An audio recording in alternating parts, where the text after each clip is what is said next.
there is a cookie that I have been making since before I can remember. A soft, thick, tender sugar cookie that melts on your tongue and tastes of nothing but butter and sweetness and home.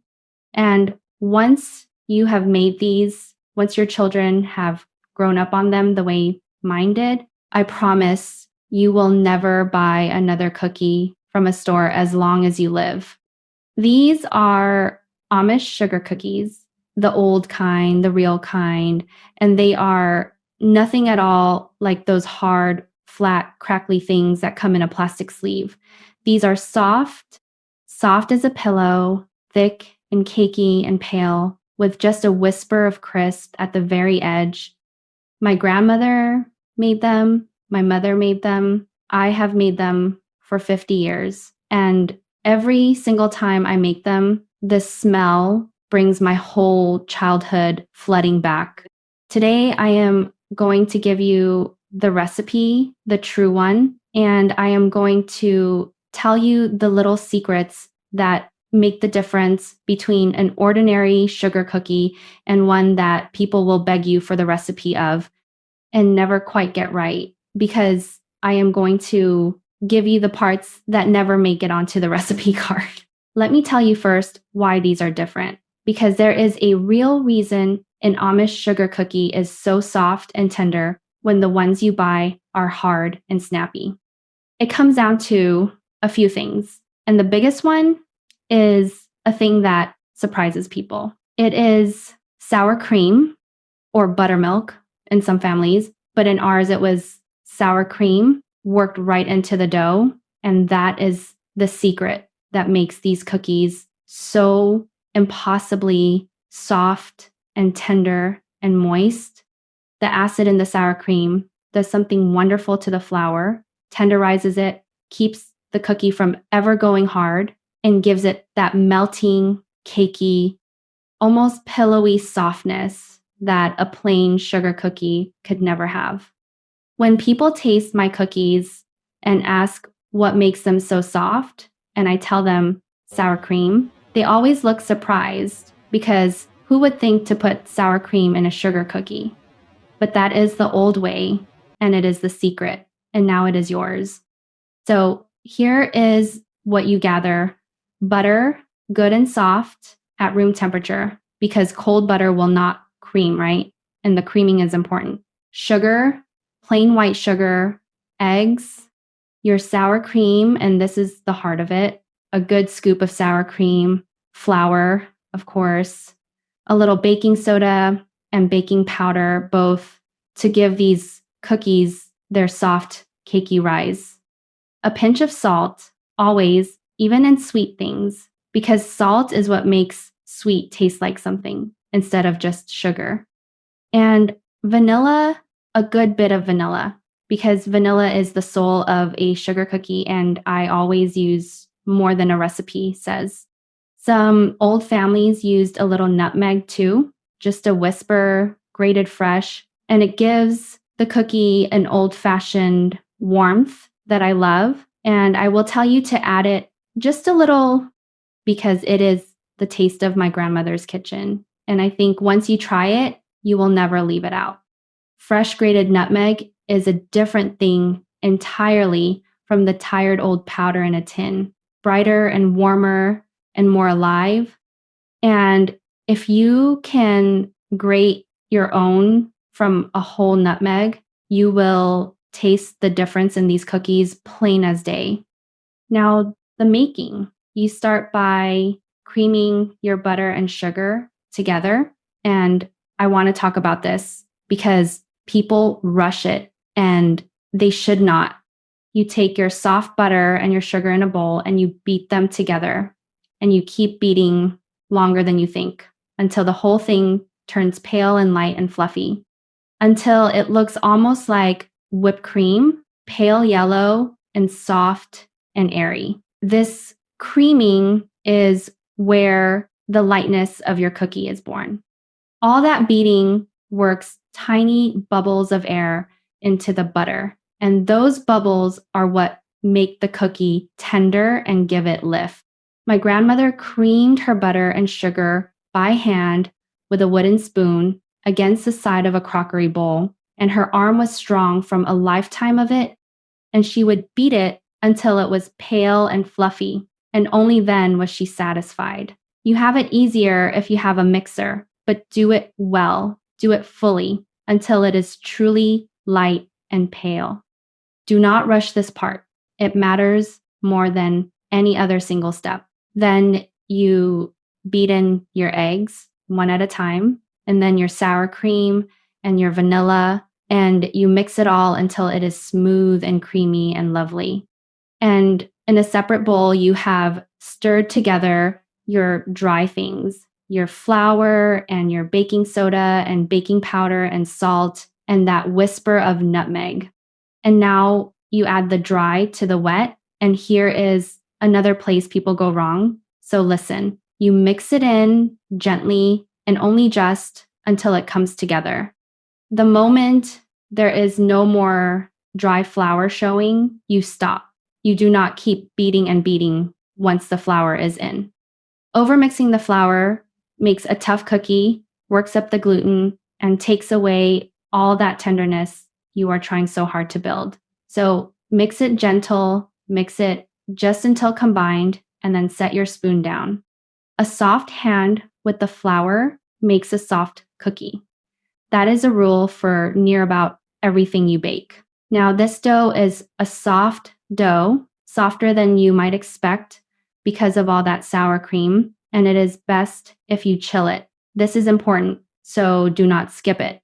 You cover the bowl and you put the dough in the icebox for a good while, an hour at least. Longer is fine, even overnight. 2 reasons. First, a chilled dough is firm enough to handle, and this soft dough would be a sticky mess to work with warm. And second, chilling lets all the flavors settle and marry, and it keeps the cookies from spreading out too flat and thin in the oven. A warm dough spreads. A cold dough holds its shape and bakes up thick and soft, so chill it. Patience again. Everything good in a kitchen asks for a little patience and gives it back to you tenfold. When your dough is well chilled and firm, you heat your oven to a moderate heat, not too hot, because these are pale cookies. You do not want them to brown much at all. Just barely golden at the very edges and pale and soft on top, and now you shape them. The old way, the way my grandmother did, was to roll the dough out on a floured board and cut the cookies with a cutter, a round one, or at Christmas, the shaped ones, stars and hearts and trees. If you roll and cut, keep them on the thicker side, a good 1/4 inch or more, because thick is what makes them soft, and thin rolled cookies bake up crisp.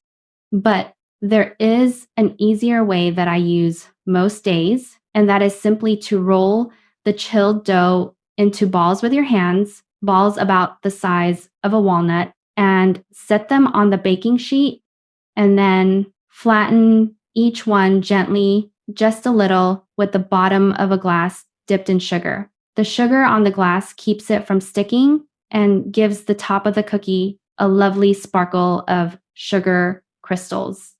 Press each ball down just a bit, not too much, because remember, these are thick, soft cookies. You are not making them flat, just settling them down a little, and leave room between them on the sheet because they will spread some as they bake.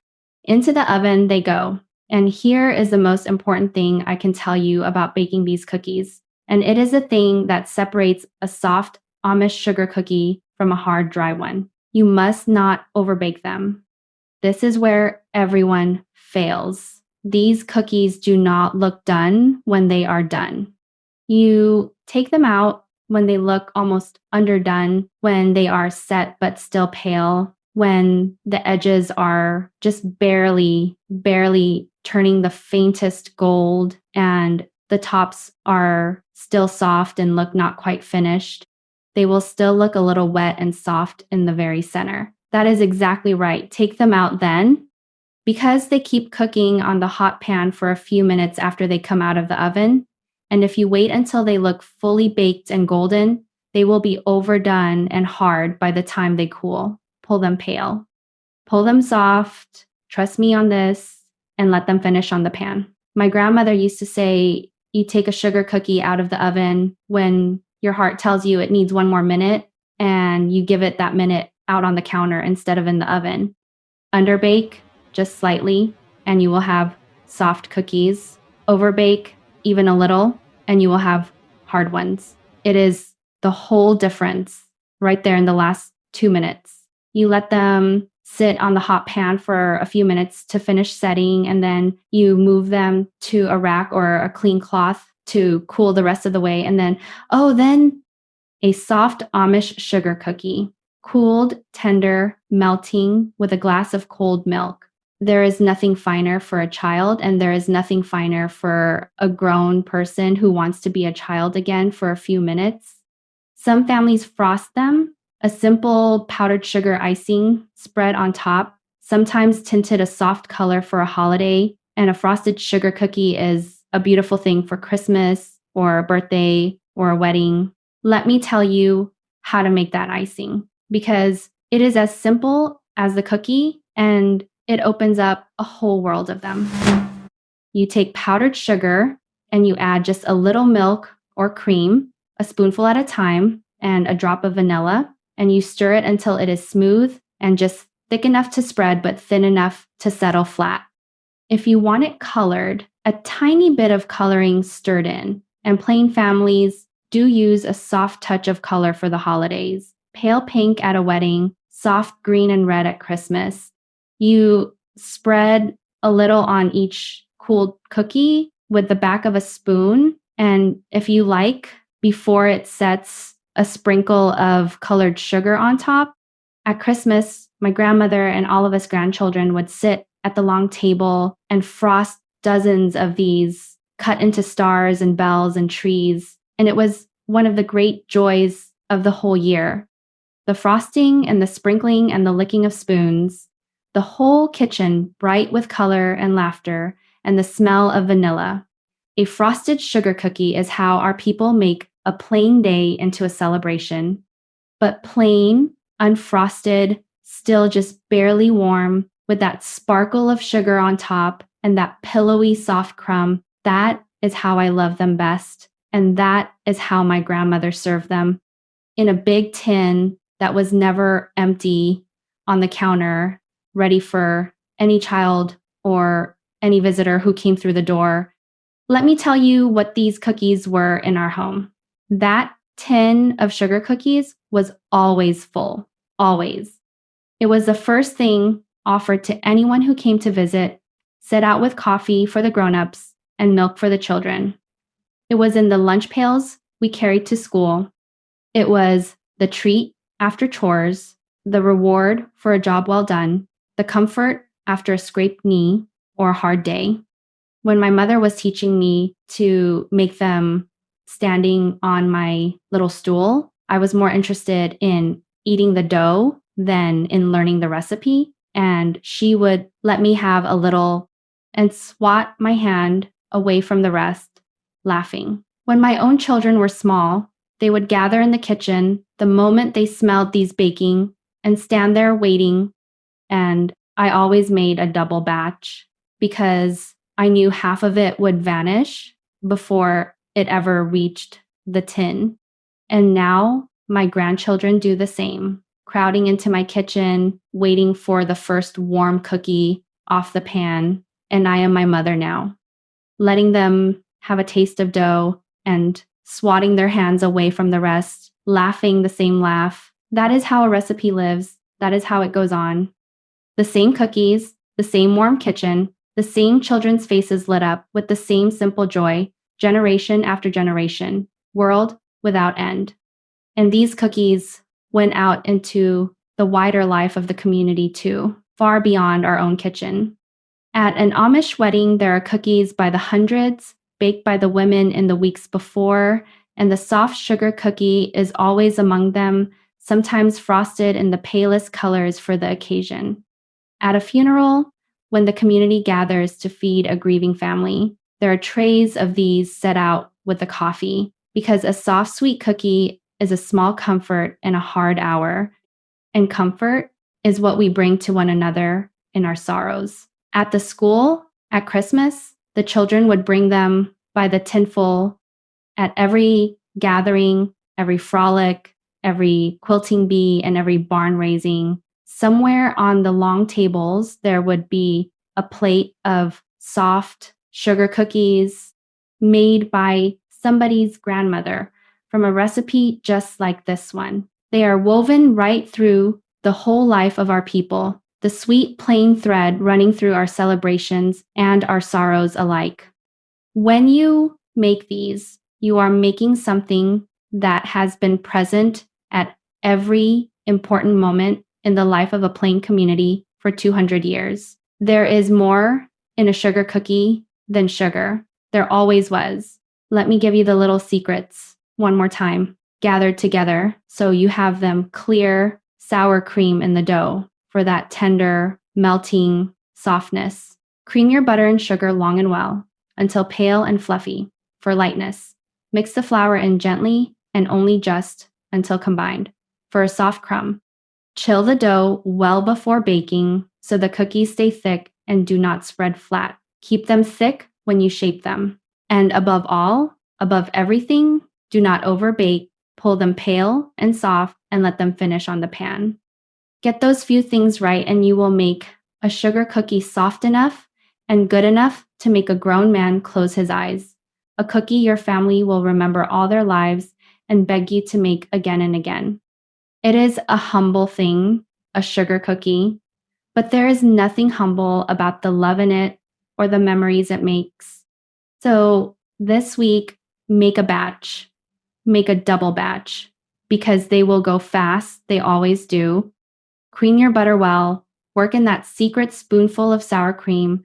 Chill your dough and bake them soft and pale and pull them from the oven before your heart says they are ready. And then pour a glass of cold milk and eat one while it is still just barely warm and offer the rest to the people you love and watch their faces. That is the whole reward. That is why we bake. Not for ourselves, though we do love a warm cookie, but for the joy on the faces of the people we feed. That is the plain woman's whole heart, right there in a tin of soft sugar cookies that is never allowed to go empty. If you would like every recipe I know, all the cookies and cakes and pies and breads my grandmother taught me, they are gathered together in my kitchen field book, waiting for you just below this video. 100 recipes from Lancaster County, going all the way back to 1720, written down the way I would tell them to you if you were sitting right here at my table with a plate of warm cookies between us. And if you are new to my kitchen, come and sit with me a while. I share these old ways every few days, the food that kept plain families fed and warm and together for 200 years and more. Subscribe, and we will bake together, one batch at a time. There is always room at my table for one more, and there is always a cookie in the tin. Until next time, God bless your hands, God bless your kitchen, and God bless every soul who gathers at your table. Now go and bake your cookies.